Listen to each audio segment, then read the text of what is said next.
What's up guys, Brandon here from Big RG Gaming, and today we are going to review Super Mario Bros. One of the most popular games in 1985? I think it was 1980. Yeah, oh wait, yeah, right there. 1985 Nintendo. One of the best games of 1985. Let's dive right in. So, first we start off in World 1-1. As we can see right away, the game is quite slower paced as it was on an 8-bit machine. Now, I know what you're thinking. Sonic was on 8-bit too, and he was still much faster, but the Master System was technically more advanced than the NES, so yeah. Now, this game, despite its slow main speed, does have a run button, as I'll show right here. So it does give a continuous boost of speed. So, let's go through this fight. This was a shortcut to the end of the level, which I probably didn't need to do. But, there we go, we beat the level. Yeah, so the progression in this game is pretty straightforward. That no special or extra zones, it's just you go, and you go. So, now we're in 1-2, the only of 2 cave worlds in this game. So, there is a very secret pathway, and here's the only other, oh crap, I just lost it. That was the only other power-up in this game that does not make you invincible or get you any extra benefits. It's the fire flower. Oh wait, isn't fire like a benefit? Oh yeah. Alright, so yeah, it's the only power-up in the game that, oh come on. The only power-up in the game that lets you actually have some differentiate your attack from just jumping. You can shoot enemies with your fire. That's about it for power-ups. Now, in terms of level design, there's not very much variety. Surprisingly, for a game so popular. Basically, there's a couple main themes: water, underground, overworld, and sky. Sky is broken up into 2 components: the mushroom sky and the cloud sky, which is basically the sky. So, this is the warp zone. It can take you to other worlds. We're gonna go to World 2. So, this shows some more decorations. Some have trees, some have fences. Now, I'm gonna start talking about the blocks. There are the ground blocks, which are what I'm standing on right now. There's these blocks, which are kind of more fancy blocks. Then there's the brick blocks, which according to the manual, which I quote, it said these were the Mushroom Kingdom inhabitants. Bowser turned them into stone. And it kind of doesn't make sense. And also, here's a funny part. In Super Mario Maker, you can kind of authenticate that a little bit more. But yeah, we just, here is the sky. Not the mushroom sky, but it's the sky. These are this is kind of like a bonus stage-ish, but it's still basically the same level. Because you still have the timer going, you still got the World 2-1, the only difference is that you have tons of coins and clouds. Now, clouds have faces, so they have faces, but so that the weird thing is the clouds in the overworld don't have faces. I've heard they do in and actually I've seen they do in Super Mario Bros. The Lost Levels, but here is the underwater theme I was talking about in World 1-2 a really long while back. So this is basically, if you've ever been there, this is basically the Lost Sea Adventure of the Lost Sea Adventure. If you know what I'm talking about, if you live in Tennessee or you've been there like I have. And so yeah, these levels usually are quite hard, have a ton of heaps and stuff to kill you, and and there's also castles, which you probably already know what the castles look like. It's Super Mario Bros. But basically, all the blocks are turned white and there's lava and fire bars. Now, this is a bridge. This is a bridge theme, which unfortunately I hate this level itself. Just because the pure difficulty of it, for crying out loud. All the cheeps around here. It's insane. And please note that I think oh, come on. I think that all the games on the place that I'm playing them on a computer are the Japanese versions.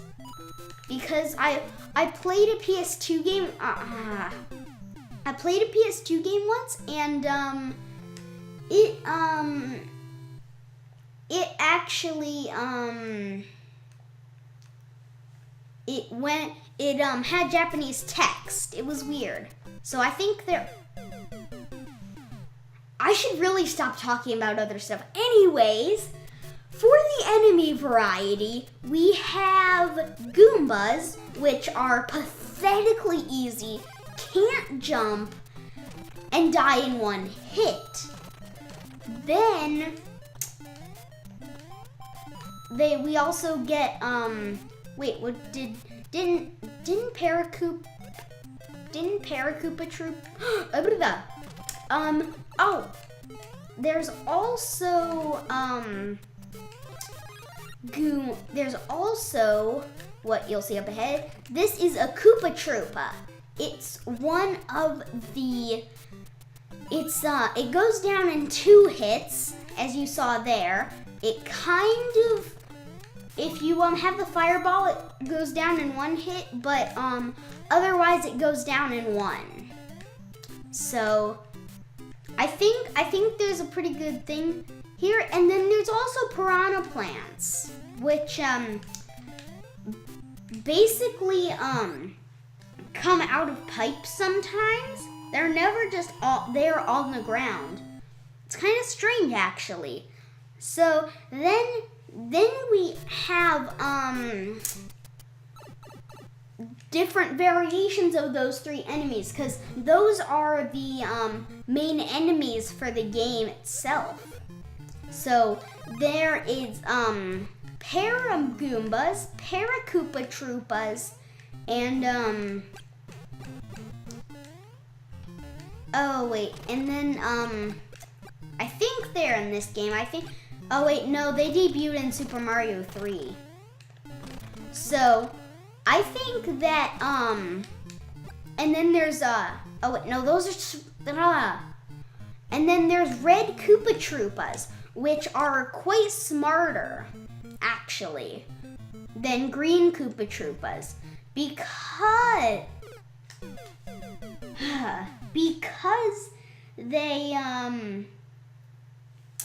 because they're smarter because they don't fall off the ledges. on the place. So there's that, and then there's more variations of the enemies in games like Super Mario Brothers 2 and stuff. And like Paracoopa Troopas, there's a piranha plant there. Red piranha plants, stuff like that. Then I'll talk about enemies that I'll never get to in this review. Bullet bills. They are just cannons that fire bullets at you, kind of like a gun. And here is the mushroom sky. No, this is the treetop sky. Yeah, there's 3 skies. I'm sorry. There's the treetop sky, the sky, and the mushroom sky. The mushroom sky is not until like World 4. And it's basically, just take those trees and replace them with big, huge, giant mushrooms. Ugh. And then there is, oh, wait a minute, they're in this game. Oh my gosh, you just missed Paracoopas. Or if you weren't looking, or if you were looking, there were Paracoopas there. We'll have to try to get back to World 1-3 to see them. But then there are Hammer Bros. Oh my god, Hammer Bros.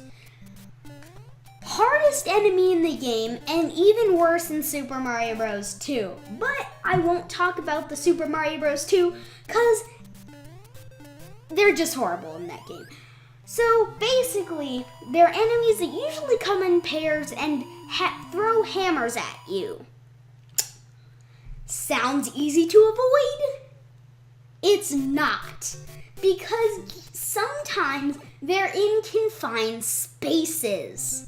And if you have something that throws hammers at you, you kind of don't want it to be in a confined space, because then it'll be really hard. So basically, what you have to do is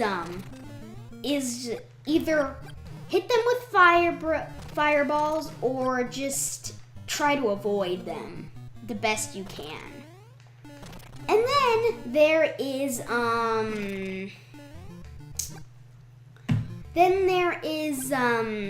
Lakitus. Lakitus are enemies that throw things, and I thought you could steal their clouds. I think you can, actually.